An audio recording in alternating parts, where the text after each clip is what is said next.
Welcome to Skill Tree, where we learn how to do just about everything. Fam, it is 9 degrees outside here. I don't know why I still live in such a frozen hellscape. But with my hot toddy and your company to keep me warm, I think we can power through this thing. Speaking of your company, I have been doing a live stream every Tuesday for the past couple of weeks, and it's been dope. It's been a good time. But on that live stream, I mentioned how I really kind of wanted to try my hand again at making a foam sword, like a LARP sword. And I asked the community there what they would like to see, like kind of what style of sword. I more meant like a rapier or a bastard sword or something like that, but they were very specific. Overwhelmingly, they asked me to make Sting from Lord of the Rings, which goes to show how like in sync my community is with me, because I love Lord of the Rings so much. So that's what's going on here today. I'm gonna be making a LARP ready kind of prop from the Lord of the Rings movie. Very specifically from the Lord of the Rings movie, because there's no other movies that ever existed in which this particular sword is featured. You may think there were 3 prequels, but that was just a fever dream. It never actually happened. Before we get going, just a quick reminder that we do have 2 new channels, College of Lore and Let Me Tell You a Story, that I'd love for you to check out. College of Lore features everything D&D, while Let Me Tell You a Story is exactly that. We tell you a story with kind of an animated background. It's fun. So yeah, links in the description below if you want to check those out. I'd really appreciate it. All right, time to make us a Spider's Bane. So without much further ado, let's level up this skill. Now for starters, I want to try to get the overall shape of this sword as perfect as I can. So to do that, I dug up just a whole bunch of images online until I found a pretty clear one here. Now to get that shape into the physical world so I can work with it, I first loaded this into my Photoshop and then used the pen tool just to trace all along the outside. This gave me a solid black image in the exact shape I need. Then I just pushed that over to my Cricut design studio so that I could cut it out in paper. You could also just print this over multiple sheets if you don't have a Cricut and tape everything together. Now I ended up cutting this out of 2mm EVA foam, mostly because that's what I had big enough to make it in one cut. I actually didn't have any big paper laying around, so foam it is. But it worked out because it made a really good template that I could keep using later on. Okay, so now to actually make the sword itself, I picked up some of this 10mm foam from Michael's. So if you just make it out of foam, it's gonna end up being all floppy. It won't be rigid at all. So to solve that, we need to give it a core. Something light and flexible, but strong enough to actually give a beating. Remember, I'm trying to design this not as just a prop, but as like a LARP sword that you could actually take out and bludgeon people with. So to fill this role, I ended up picking up one of these fiberglass driveway markers from Home Depot. It's perfect for this application, and I think it was like $3 for that thing. But there is one issue. If I leave it just as is, we have like a rigid structure that is pushing against foam. Especially if we're gonna be using it, there's a chance that that core is gonna end up sticking through the foam eventually and maybe hurting somebody. So while researching this, I found a really cool idea which employs glue sticks to help give kind of a rigid yet flexible tip that won't break through the foam. Now to get the glue to stay on top of that fiberglass pole, all you have to do is cut a small strip out of a soda can. Then wrap it around the tip of the rod so that the inside diameter is exactly the same as the rod. Once it was in shape, I just used some masking tape to hold everything together. Then I carefully slid it over the rod, leaving about 3 inches worth of space inside, and taped it into place. So the thought here, in case you haven't guessed it already, is to fill that empty space with the hot glue. Before doing this though, I hit the aluminum with my heat gun just to help that glue flow for a little bit longer without solidifying. Then I proceeded to fill that space up with my hot glue. Then I hit it one final time with my heat gun just to make sure everything settled where I needed it to be. Once that cooled off, I carefully cut the tape with my razor blade so that I can start peeling the aluminum wrapping off. Now I had like a little edge on the inside of my aluminum that actually sealed itself into the glue, but all I had to do was hit it with the heat gun a little bit more just to loosen it up so I could pull it away. And as you can see, this left me with a nice flexible tip that won't poke through the top of my sword. Now though that seems to protect just fine, I wanted to add just a little bit of extra. Again, I don't want anybody to get hurt while we're smashing them with this thing. So I decided to wrap where those 2 pieces met with this 2-ounce piece of leather. All I did was apply a little bit of contact adhesive to both pieces and then wrap it around. This will help ensure that if those 2 pieces separate, the fiberglass won't poke its way through the foam. The leather's gonna help cushion that a little bit. Now since it is a halfling blade, it's quite small and it tapers towards the end because, you know, a sword. So I just went back in with a razor knife and tapered off the glue stick part of it to help give me a little bit more room for when I taper the blade. Sweet, so with the tip in place, I can now measure out the rest of that rod to know exactly how much I need for my sword. To figure out exactly how long I needed it, I just placed it against my template, leaving a little bit of space at the tip and about 1 inch at the pommel. Again, just to make sure if you're hitting with it or whatever, there's plenty of foam around there so that the rod doesn't pierce through. Then I cut it to size using a hacksaw. Finally, I sand the edge all around the back, again, just to stop it from cutting through the back pommel. All right, time to start making the actual body of the sword. To do this, first I lay my template down on some of the 10mm foam and cut it to size. Then I use that piece to cut a second piece of the same dimensions. And it's really important that we keep our marks consistent across these two pieces. Basically, what we're gonna try to do is we're gonna take the fiberglass rod that we made and sandwich it between the two of them, and then cut out the sword shape around that core. So if we're off a little bit, there's a chance we're gonna cut into the core and then we're gonna kind of ruin the sword, right? So everything has to line up nicely. All right, so with that in mind, I use a square to mark out a central line on both halves of the sword. Then using the fiberglass rod as a guide, I marked where the core would sit. Again, trying my best to mark both pieces of foam exactly the same way. Okay, so with that center line marked out, what we're basically shooting for is to make a little valley for that rod to sit into. Now you can totally cut this out with a razor knife by coming down one side of it and then coming down the other side of it and cutting basically a V. For expediency though, and because I have it, I'm actually using this router Dremel attachment that I have. Using this, I'm gonna be able to plunge cut and make both cuts exactly the same no matter what, in like a fraction of the time. All I have to do is measure from the center of my cutting blade over to the flat side of the attachment. Then just lock down a flat edge at that same distance. With that in place, I was able to ride right along that straight edge, cutting a perfect little trench along my center line. No matter how you decide to do this though, the depth that you're aiming for is about half of your fiberglass rod. If you don't cut it deep enough, it's not a huge deal, you just end up with a mound in the middle that you have to work with. And if you cut it too deep, you risk coming through in the other side of the foam, or leaving yourself with like squishy little air gaps. All right, so now that both pieces are looking pretty good, I applied a liberal dose of contact cement to both of them. And once that first coat dried, I added a second coat to account for the fact that the foam is going to absorb a lot of that glue. I also added some adhesive to our core material. After giving it a little bit of time to cure, I carefully inserted the rod into the groove, trying to keep it as straight as possible. Then I very carefully added the second half of the foam, again making sure that rod lined up exactly into the groove. And just to make sure the seal was perfect, I busted out this rolling pin and flattened everything into place. Okay, so now we have the foundation that the rest of the sword is going to be made out of. To actually get it away from looking like just a big old piece of tofu and make it sword shaped, I added some repositionable spray adhesive to the back of our template. This is going to allow me to stick it right onto the foam where our measurements tell us the core is. From here, we just need to cut it out. Now again, for speed's sake, I'm just going to end up using my bandsaw. It's fast and works really good for this application. Though if you don't have one, you can totally just use a long razor blade like this one. Just go slow, try to keep it as straight as possible, and make a few cuts. Don't try to get it all at once. Once cut free though, I was super happy with how slick my little sword shape was. The grip had a nice hand feel to it, and the overall shape was pretty slick. I did leave some extra material around the guard though, just to give me some space to work in the details I needed later on. Okay, so with the template still stuck in place, I started shaping the general outline of the sword, just to match everything more closely than I was able to get with the bandsaw. And once I was happy with that, I was able to remove the template so that I can start shaping the blade. Now the shape of a blade comes in different grinds. It can kind of be flat or like tapered. The one in the movie looks like it's a diamond grind or a hollow grind. Regardless, it has like a spine in the middle that's taller than the edges of the blade. So what that means is I need to make some cuts coming from the center of the blade down to the edge. Also, the one in the movie has this really kind of cool transition design over near the guard. So I made sure I marked that in so I knew where to grind. I also decided to darken the line where the two pieces meet, just so I don't lose it as I work. That's gonna end up being the actual edge of my blade. Now, as I said, I used my long razor to cut from the middle of the blade down to the edge at an angle, giving me a roughed out diamond shape. Then it was off to the belt sander to refine that shape and to get rid of all of my tool marks. I also use a Dremel at this point to help add in the crossguard detail and separate it from the rest of the handle. I also took the opportunity to smooth the corners off the handle and define and shape the pommel. I really like how slick this came out. I should work with foam more often. It is really fun to work with. It's a super easy material.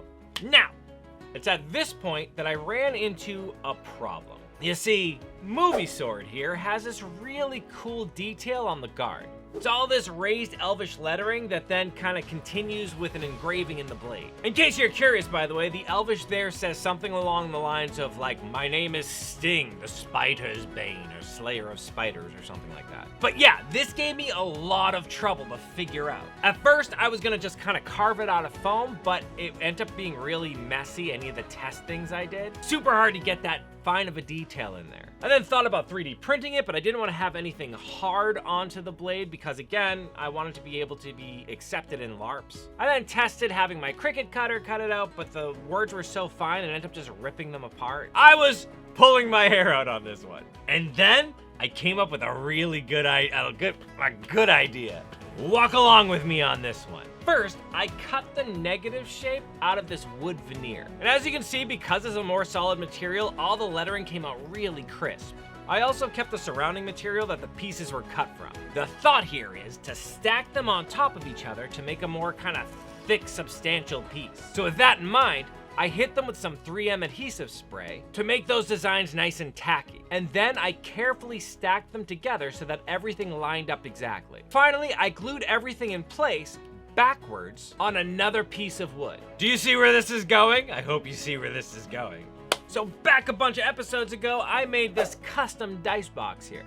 And to do so, I used some of this forming foam. It's basically a foam that behaves just like modeling clay. By positioning a sausage of this stuff onto my wooden form and then pushing it down into the table, I was able to create an exact mold of what I wanted. Look how dope that is, it's so clear. And after 24 hours, the clay foam hardens to behave just like regular foam. I don't know if you're impressed by that. I'm impressed by that, maybe it's a little bit.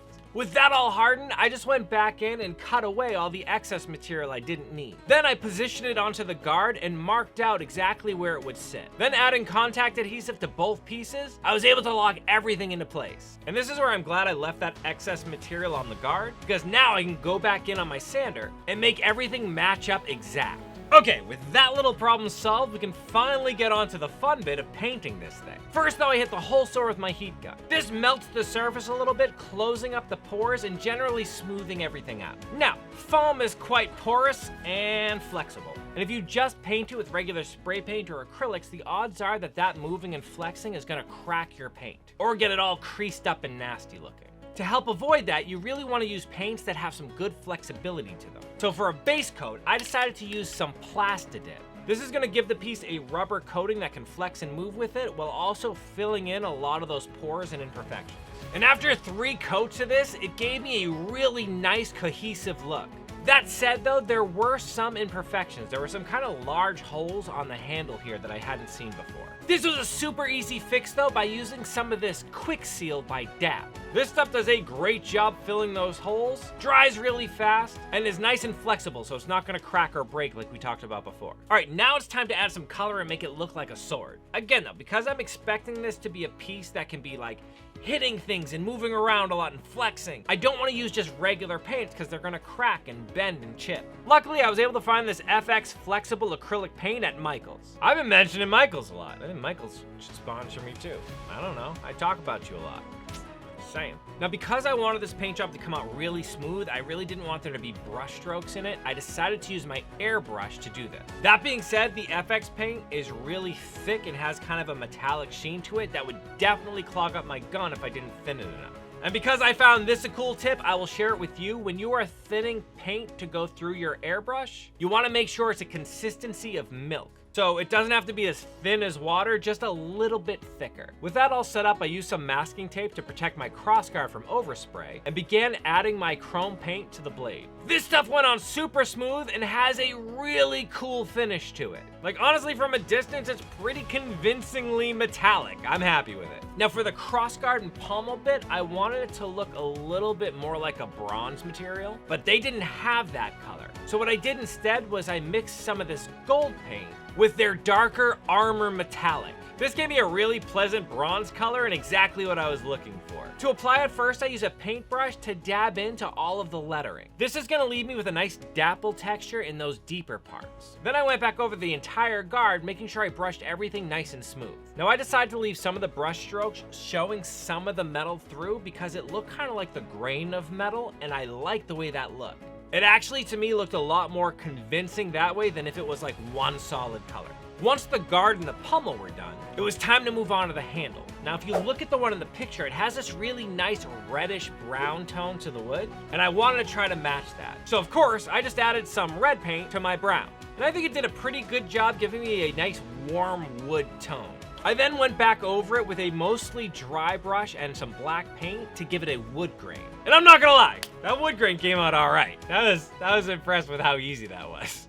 Okay, so as I mentioned before, the blade from the movie has this elvish writing that's engraved coming up the blade. And I decided the easiest way to do that would be to make a stencil so that I can stick it onto the sword and then just spray over it. To do that, I actually just pulled this picture where the writing's really clear into Photoshop and overlaid it on top of the image that I used to make my template. Then I just went over the whole thing with my pen tool to get all those swooping shapes and used the brush tool to get all the writing into place. When I was finished, I was left over with this image that I could send over to my Cricut cutter to actually cut the stencil out. And after weeding out all of the stuff that I didn't need, I was left with this really nice stencil. And FYI, that blue material that I'm cutting it out of is the actual stencil material that Cricut sells. It's slightly more rigid and less tacky than the vinyl, which is really important because I didn't want to pull any of the paint up when I took it off. Now, just to make sure everything stays where I need it, I went ahead and covered the stencil with some transfer paper. Once the backing of the stencil was removed, I carefully positioned it where it goes on the blade, making sure it adhered cleanly. Then removed the transfer tape once it was all in place. After making a rough little shield out of masking tape to protect everything from overspray, I went ahead and hit the stencil with a dark gray acrylic paint. And I was over the moon with how clear this came out. Like, some of the stencil had lifted a little bit and I was afraid there'd be some underspray. But no, it actually turned out really clear on both sides of the sword. Like, look at that. That looks so good. All right, as a last touch, as a cherry on the cake of this project, you'll notice that the handle has this really cool leaf and vine pattern that goes down it. To get that in place, I picked up this really nifty acrylic paint marker made by Sharpie. Using it, I just made a spiral vine all the way down the handle. Then I went back in and added these cool leaf designs to help fill everything out. And though I was freehanding this thing, I'm really happy with how these came out. For a finishing touch, I wanted to seal my paint job just so it didn't wear off, especially in that handle area where you'd be holding it. Now, I heard that when people do decide to seal their LARP blades, because not all of them do, they use stuff like either clear plastic dip, which is actually really hard to find, or this rubber roofing sealant, I think it's called Through the Roof, both of which would have taken like 2 weeks to show up for me and then 24 hours to actually cure. So I decided to do a really light coat of this Krylon clear acrylic. I've read in some forums where people just use that and it works perfectly fine as long as you add a thin coat, because if you add it too thick, it's gonna crack. But this is mostly just on here to help protect my paint from wearing away where you hold it. But with that, check this out! I am over the moon with how cool this thing came out. It looks like metal, the elvish writing is accurate and super clear. Even the little wood grain in here, like, it looks so good. Look at that. That's awesome. It's solid, like it takes a beating. The tip is flexible. It's so cool. Now, it's not 100% perfect, but I want to be really nitpicky. I got like a little bit of a wave going on here. And the edge where the two pieces of foam meet is a little bit rough for my taste. But I'm nitpicking. I am really happy with this thing. I would buy this if I saw this at the store. Speaking of which, question for you all. I tend to make things, and I love them so much that I just keep them here forever. That being said, my space is really starting to fill up with things, and I suppose I should start sharing the love and letting go with them. Besides, Middle Miss Red handles the finances, and we could use the cash. So here's my question to you. If I was to do like a shop or maybe have like a fun live auction or something, like, would you guys be willing to buy the stuff I make? I don't know, it's hard for me because when I make things, again, I get so attached to them, it's hard for me to sell in the first place. But that's mixed with a double-edged sword because I don't know who would want to buy the things I make. I don't know, it's a weird thing where I think they're the best thing ever, and I also think, I don't know that people would ever want them. Anyways, let me know in the comments below if that's something you guys would be interested in, and I'll set it up and part ways with my beautiful creations. I really love this, look at it. So cool. All right, well, I hope you liked this episode. If you did, why don't you give me some of that thumbs up love below, and don't forget to subscribe so you know I release new content. I also want to shout out my newest high tier level Patreon members. Jaron Black and Bear, thank you so much. Because of you, I'm able to buy materials to do stuff like this. And much cooler things coming in the future. In fact, thank you to all of my Patreon members. I couldn't do any of this without you. If you out there like what I do and want to support us, why don't you consider joining my Patreon? Link in the description below. Finally, this was like viewer requested on the live stream. If there's anything you'd really like to see me do, why don't you leave it down in the comments section below and I'll add it to the list here. All right, well, I should get going. This office is in the basement. There are spiders here. Time to test this blade. I'm lying, I wouldn't hurt spiders. I really like them. They're just doing their thing. They don't know they're creepy. Wait, am I creepy and I don't know it? Anyways, in the meantime, keep leveling up, you. You stuck around for the end screen. That's awesome. This must mean we are in a fellowship together. Why don't you click these videos below? If you click the right one, it means I have your bow. If you click the left one, your axe. Choose wisely.